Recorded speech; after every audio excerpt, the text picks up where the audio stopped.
For 42 years, my wife told me she spent her Saturday mornings hunting bargains. Estate sales, the church rummage, the flea market down on Front Street where the river fog never quite burned off before noon. I believed her every single time. I was a high school shop teacher who could rebuild a carburetor with my eyes shut, but couldn't balance a checkbook to save my soul, so I handed her my paycheck every other Friday and let her steer the whole ship. Then I stood at her grave in a borrowed black suit, the November mud sucking at my good shoes, and my own son pressed a glossy brochure into my hand, a county-run nursing home out past the rail yard, and told me I had until Sunday night to clear out of the house I'd wired and roofed, and paid off with these two hands. They figured I was done, a soft old fool they could fold up and file away like a tax return. Not one of them knew that the little brass key my wife had hidden for me would open a door to $6.5 million and a reckoning that would put every last one of them flat on their backs. Before I tell you how a broke widower in a thrift store overcoat turned it all around on the people who threw him out with the garbage, do me a kindness and tap that like button. Hit subscribe if you've still got a backbone. And tell me down in the comments, have you ever been written off by your own flesh and blood? Because I have, and I'm still standing. My name is Raymond, 71 years old, born and raised in Toledo, Ohio, and I never lived more than a few miles from the spot where I was born. I taught woodshop and metal shop at the same high school for 33 years. I coached the freshman wrestling team for some of those. I paid my taxes. I went to church most Sundays. My wife dragged me there, and I loved my family with everything I had in me. But standing in that cemetery with the cold rain running down the back of my collar, watching them lower my wife into the ground, I figured out something I should have known a long time before. Love doesn't always run in both directions. Sometimes you pour it into people for 50 years and find out the pipe was never connected at the other end. The pastor finished. The handful of folks who'd shown up in that weather were already drifting back to their cars, mumbling the things people mumble. I stood there by myself at the edge of the grave, holding my hat against my chest, waiting. Waiting for my children to walk over. Waiting for a hand on my shoulder. Waiting for my boy or my girl to come hug their old man and say we'd get through it together. The way you tell each other lies that you both need to hear. Instead, they stood off about 30 feet. The three of them huddled under two big black umbrellas, and they were not crying. They were doing meth. My son kept checking his phone like he had somewhere better to be. My daughter was texting somebody, her thumbs going a mile a minute, her face lit up blue in the gray light. And my daughter-in-law was looking right at me. Not with grief. Not with anything soft at all. She had a look like a woman pricing furniture at an estate sale. And brother, I would come to learn exactly how fitting that was. I started toward them, my knee barking at me the way it does in the damp. All I wanted was to go home. I wanted to drop into my recliner, smell that lavender talc my wife used, and maybe open the bottle of bourbon I'd been saving for our golden anniversary that was supposed to be that spring. I wanted somebody to tell me it would be all right. But before I could get a word out, my daughter-in-law stepped up to meet me, and she had a folded piece of paper ready in her hand, like she'd been holding it through the whole service. "We need to talk about logistics," she said. We hadn't even backfilled the grave. The woman I built a life with was lying in a hole 40 feet away, and this one wanted to talk logistics. "Can it keep till we're home?" I asked. My voice came out cracked. I hadn't used it much in 3 days. "I'm worn through." "That's exactly the problem, Raymond."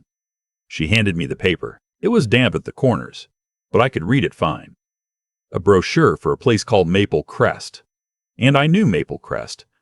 Everybody in Toledo knew Maple Crest.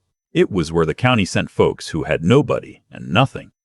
A low brick building by the interstate that smelled like bleach trying to cover something worse. Let's be grown-ups about this. You're 71. Your pension's a joke. Social Security barely covers your blood pressure pills. My mother-in-law ran the money, and now she's gone, so let's not pretend you can keep that whole drafty house heated through one Ohio winter. I looked at my son. He was standing behind his wife, studying his own shoes like there was a test on them.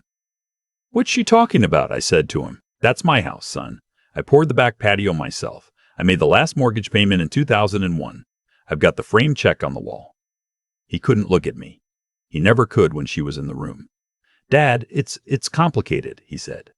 "The house was in Mom's name. You know that. And when she got sick last spring, she signed it over. Power of attorney. Put the deed into the estate so the nursing home couldn't take it if you ever needed care. There's a 5-year look-back, Dad. Medicaid. It's all legal. I felt like somebody had driven a fist into my chest. My wife had signed our home away and never said one word to me. We never kept secrets. 46 years of marriage, and I'd have bet my life on that. So now it belongs to all of us, my daughter-in-law said, smooth as butter on a hot griddle. And we have to be practical. We've got expenses. My husband's got a business loan that's eating him alive. Your daughter's behind on her kid's school. We can't have one old man rattling around a 4-bedroom eating up everybody's inheritance. We've already called a realtor. She comes Monday morning to shoot photos. That gives you the weekend to box up your personal things. We'll hire a crew to haul out the rest of the junk. Junk. She stood at my wife's grave and called our life junk. Maple Crest has an opening, she went on, checking her nails.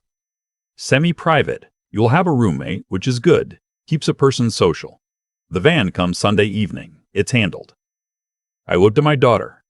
She was still on that phone like none of it was happening.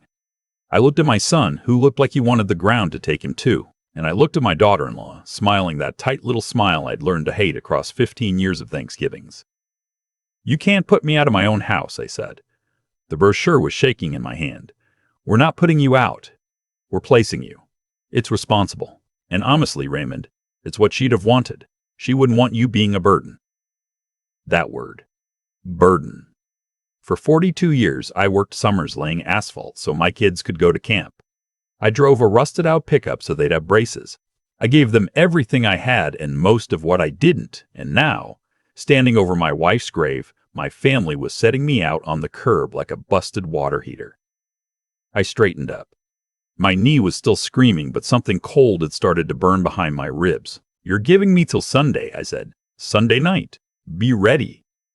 And she turned on her heel and walked back to the car.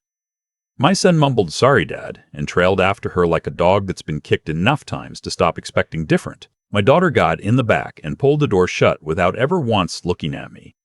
I stood in the rain a long while after their taillights melted into the gray. I looked down at the fresh dirt over my wife, and I'll be honest with you. I have never in my life felt so small, so used up, so completely alone. But somewhere in all that, an old thing surfaced. I remembered how my wife used to look at me whenever I fretted about bills. Not worried, amused almost, like a woman with a card she hadn't played yet. I remembered the way she locked the roll-top desk in the den every single time she stepped out of the room, even just to put the kettle on. And I remembered the kitchen calendar, those little leather pocket planners she filled out by hand because she never trusted a phone, and how every Saturday, far back as I could recall, she'd written the same thing. I wiped the rain off my face. They thought the old man was through. They were about to find out what my wife had been doing every Saturday morning for 42 years. The drive home was the longest 12 minutes of my life. When I pulled into the driveway, my stomach dropped clean through the floorboards because the front door was standing wide open, light spilling out into the wet dark. They hadn't even waited for the body to settle. Inside, the living room had already been gutted. The good lamp's gone. The wall where my wife's mother's china cabinet stood was bare, a clean rectangle in the dust. Cardboard boxes everywhere, half of them labeled in my daughter-in-law's blocky hand. Keep. Sell. Toss. I didn't yell. I didn't have it in me. I walked through that hollowed-out house, down the hall to the one room they hadn't gotten to yet. My wife's little office off the back porch, where she kept her sewing and her ledgers, and the smell of lavender talc that punched the wind right out of me. I shut the door. I turned the old skeleton lock, and I slid down to the floor with my back against the wood and sat there in the dark, listening to the radiator tick, feeling the whole world cave in. After a while, I got up. I clicked on the little desk lamp. This room was hers and hers alone, where she mended my shop aprons, where she balanced the books I never looked at, where she spent more hours than any place else in that house. I went to the gray steel filing cabinet in the corner. If there was a deed, a title, anything that proved this was my home, it'd be in there. She filed like a county clerk. I tore through it. Electric bills back a decade. The furnace warranty. Every tax return since Carter was president, neat in their folders. But no deed. No mortgage discharge. And when I pulled the property tax statement, my breath stopped cold in my throat. Because the owner line didn't read Raymond and Iris. It read the Iris Living Trust. Dated the previous spring. My daughter-in-law hadn't been lying about that part. My wife really had moved our home into something with her name on it and never breathed a word. "Why?" I said out loud to the empty room. It came out broken. I shoved the drawer shut so hard the whole cabinet rang. Then my eye caught the shelf above her sewing table, where she kept all those little leather planners lined up like books, one for every year. I pulled this year's down and flipped it open. Empty most everywhere, except the day she died, which of course she hadn't planned for. I reached back 5 years, 10, 20. I started laying them open on the table, hunting a pattern I couldn't yet name. And then I saw it, way back the first Saturday of a January in the 70s, in her tidy blue ink, 6:30 V. The next Saturday, same thing, 6:30 V. A Saturday in 1988, 6:30 V. A Saturday in 2004. 6:30 VA went faster and faster, my heart going like a trip hammer, and it was every Saturday. Every single one. Not when the kids had the flu. Not in the blizzard. Not in Glizzard. Not Christmas. On Christmas, she just slid it to the Friday before. 42 years of Saturday mornings, 6:30 sharp, with somebody she only ever called V. I'll tell you the ugly thing that crawled into my head because I promised you the truth. I thought, who is V? I thought, a man. I thought about all those mornings she'd gotten up before the sun, put on a nice blouse to go to a flea market, and told me I'd be bored to tears, that I should stay home and rest my back. Not once in 4 decades did she let me ride along. Not once. I sat down hard in her chair, feeling 42 years of marriage tilt under me like a floor giving way. My hand fell against the underside of the table, that big old oak base she loved, and my fingers caught on a seam that had no business being there. A panel. I ran my thumb along it and found a little notch, and when I pressed it, a shallow drawer dropped open into my palm, no bigger than a checkbook.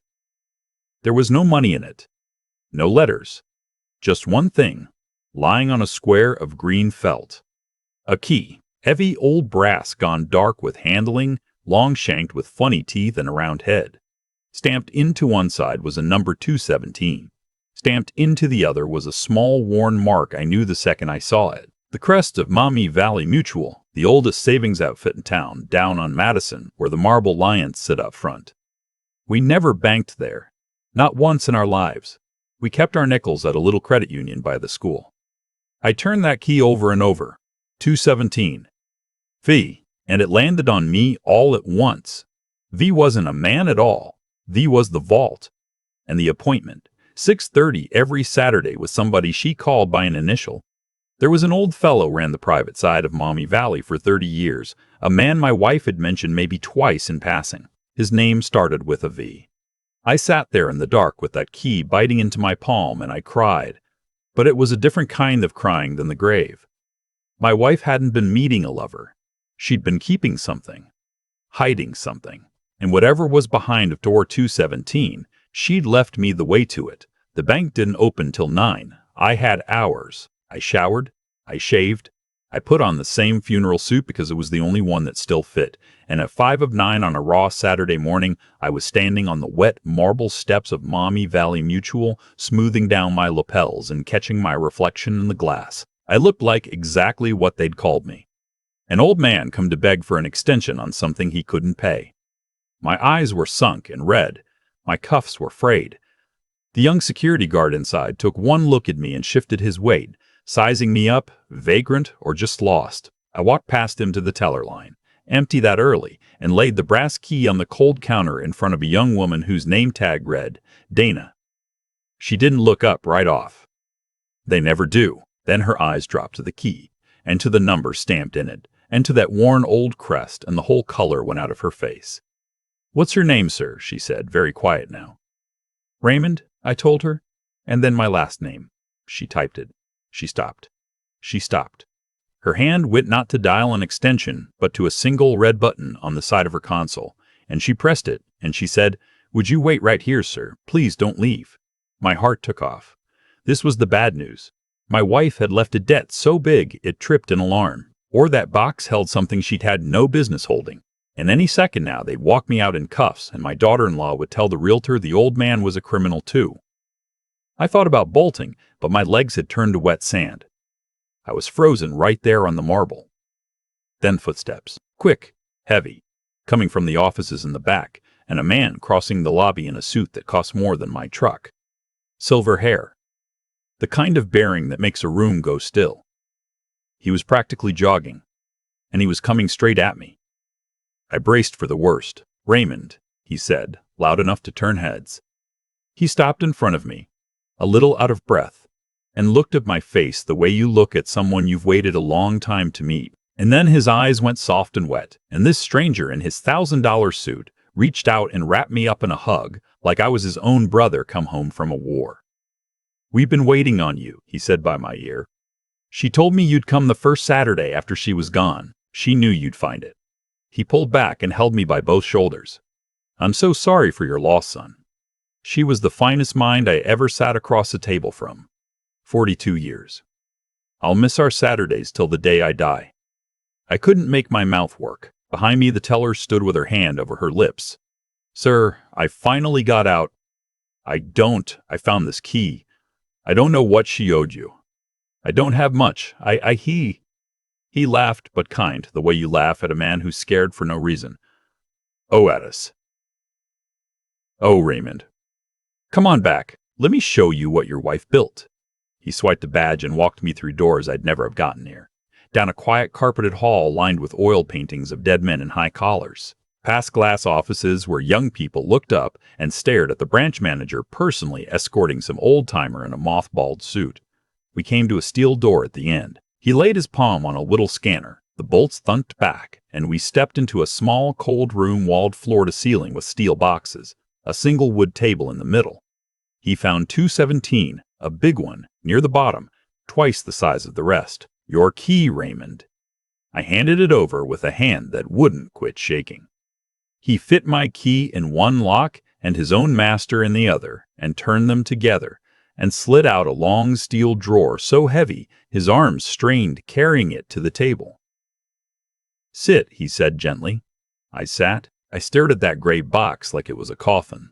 "Please," I whispered, "just tell me, is it bad? Did she do something?"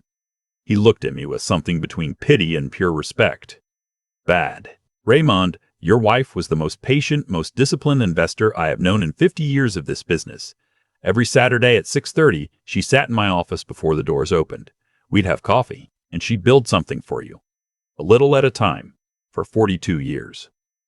He opened the lid. No cash, no jewels, just paper.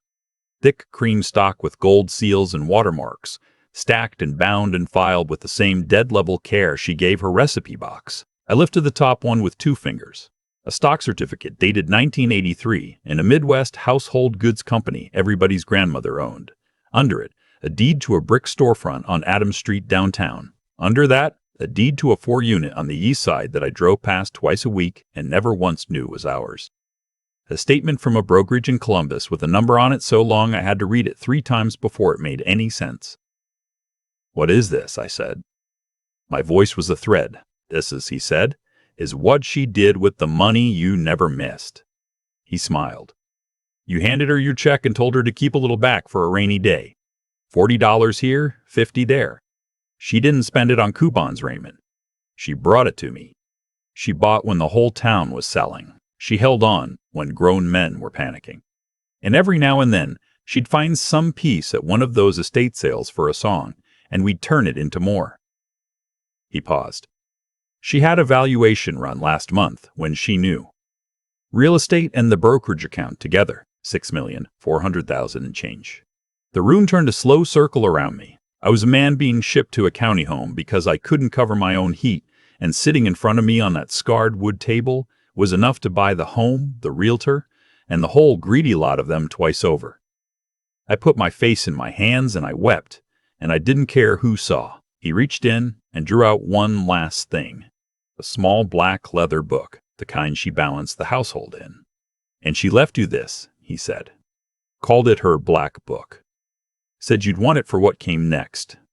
I opened the cover. On the first page, in her steady hand, "For my husband, Open this when they finally show you who they are." I ran my thumb across the ink. I thought of my daughter-in-law pricing the room with her eyes. I thought of those clean rectangles in the dust where our things had been. My wife had known. She'd seen the whole thing coming from years off, and she'd built me a fortress and handed me the keys from the other side of the grave. I closed the book. The fear was gone out of me. So was the grief, for the moment. In its place was something hard and cold and steady. "I think," I said, "I'm going to need a lawyer." He was already smiling.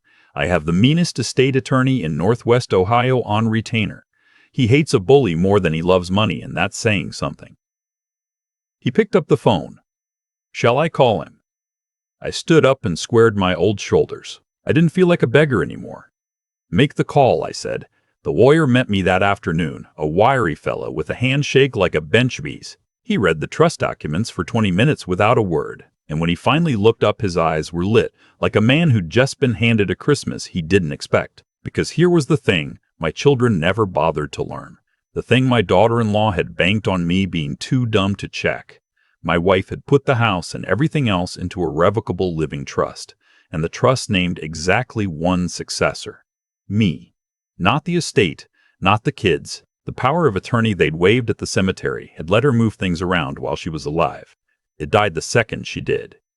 They had no claim to a single shingle. They'd been squatting in my house, hauling out my late wife's belongings, selling my china on the strength of a lie and a bet that the old man would just lie down. "They opened the door for an eviction the day they changed the locks and started removing property," the lawyer said. "But before we go to a judge, do you want to know who they really are? Because right now, they think they've won. There's a way to find out for certain, and it cost you nothing but a little theater." I knew exactly what he meant. I drove back across town as the early dark came on. A block from a house, I pulled over and looked in the mirror. I mussed my hair. I undid my collar. I rubbed my knuckles into my eyes till they were raw. I made myself look like a man who'd lost the last thing he had. Then I tucked my wife's black book under the truck seat and walked up my own driveway, dragging my feet like a beaten man. The house was blazing with light. There was music going, the loud, cheerful kind. 3 days my wife was in the ground, and they were having a party in her living room. I let myself in. The place reeked of cheap beer and carry-out pizza.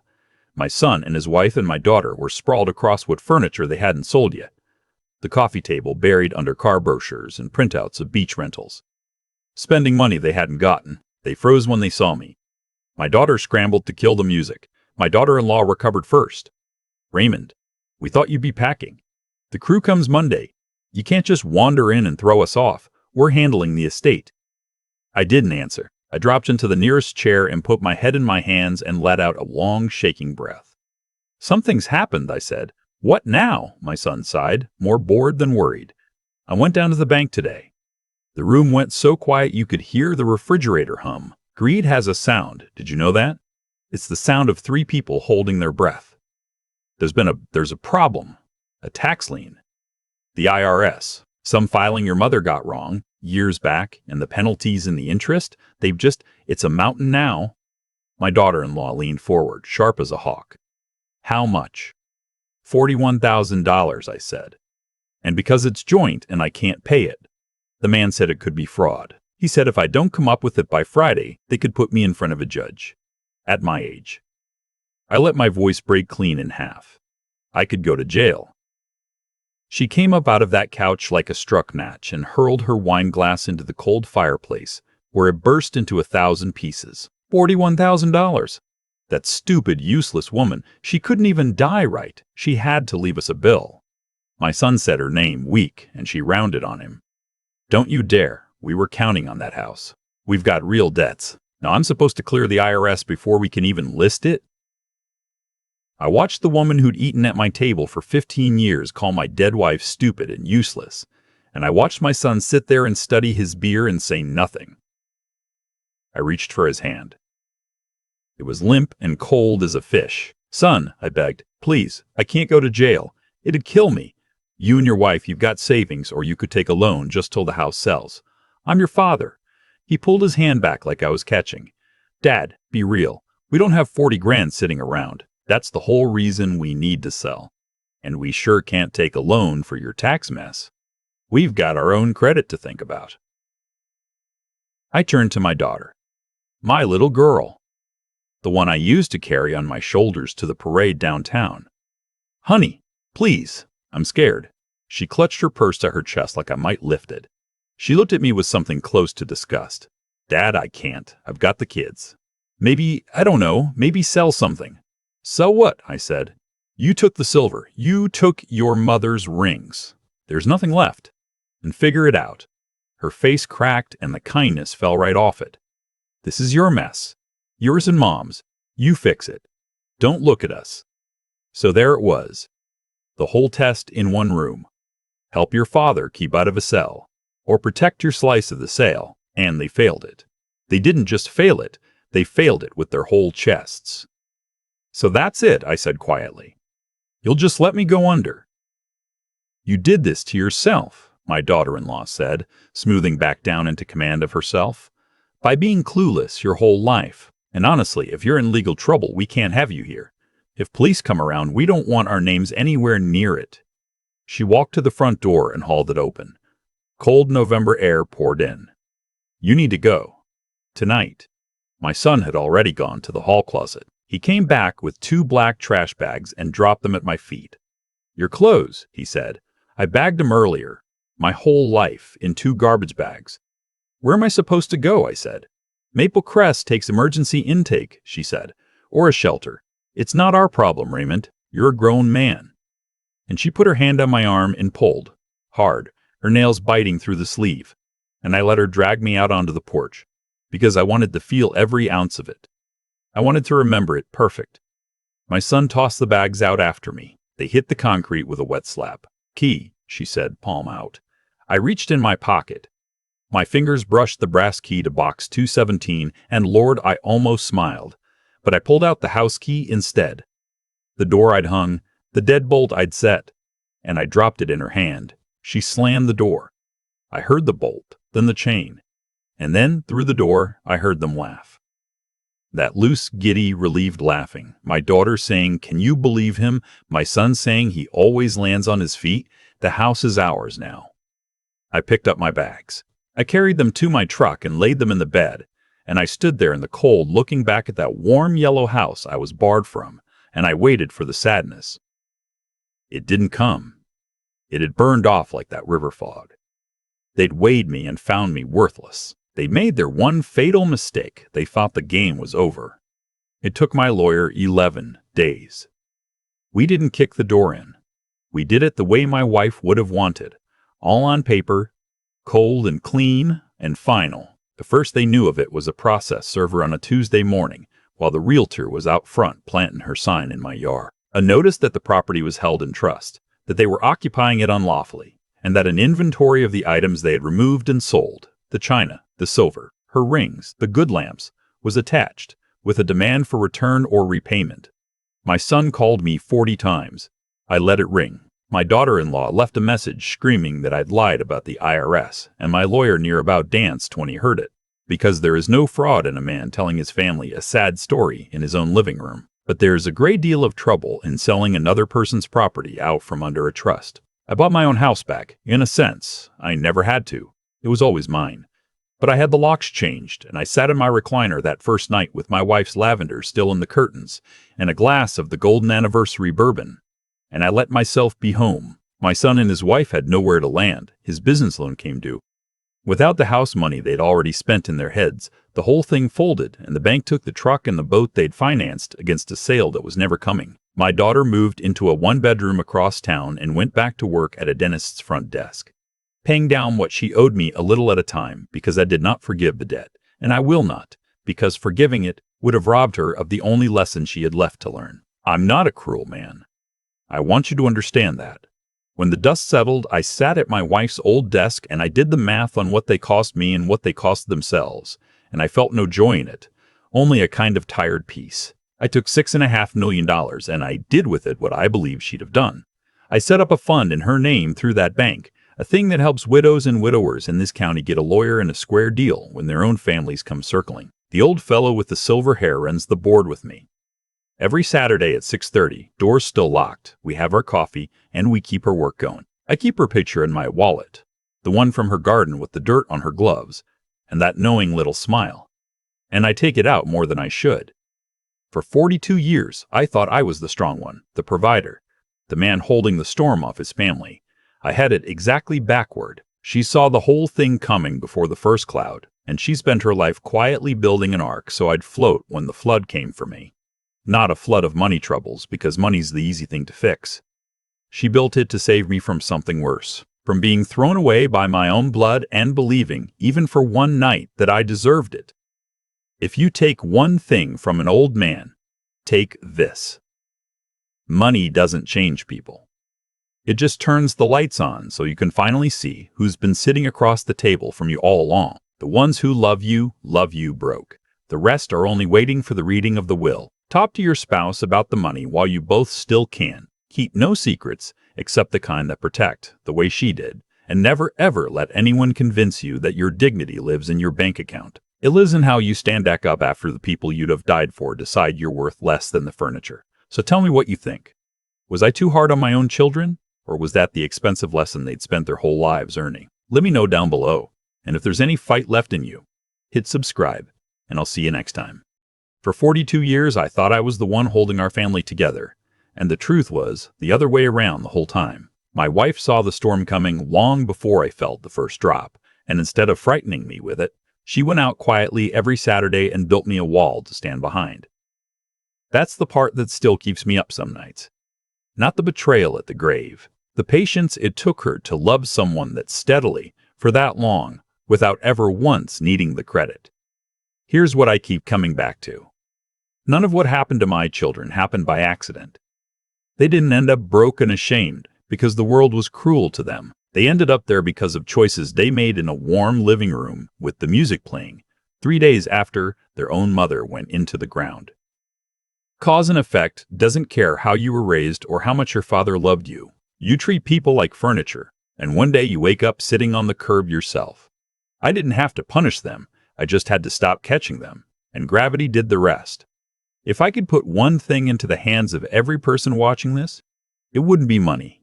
Money's the easy fix. I'd give them the thing it took me 71 years and one freezing November to understand. Be the kind of person who does right even when nobody's keeping score. The way my wife handed her profits to a fund for widows she'd never meet. Keep your eyes open and your head working, because the people most willing to flatter you are usually the ones pricing your belongings.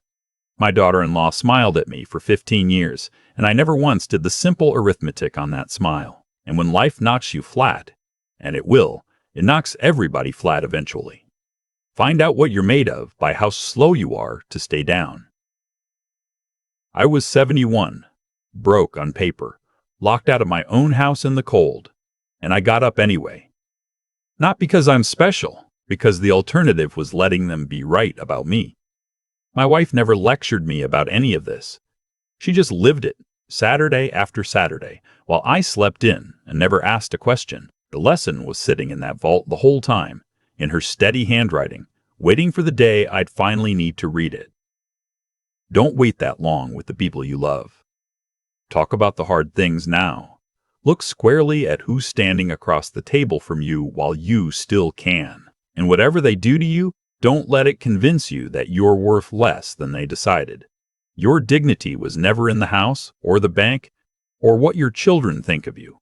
It's in the man who stands up after all of it and chooses to build something good with what's left.